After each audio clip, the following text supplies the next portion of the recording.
here to show you how to do a purl 3 together. First, you put your working yarn in front, then you dive down into 3 of the stitches with your right hand needle, which is your working needle.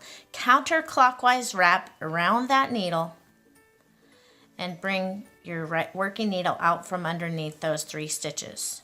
Now let me show you a couple more. Let me just show you one more time.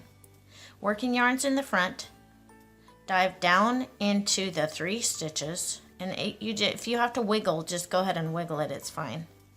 This point on these needles isn't very sharp, so. And then you come out from underneath it. And that is what a purl 3 together looks like.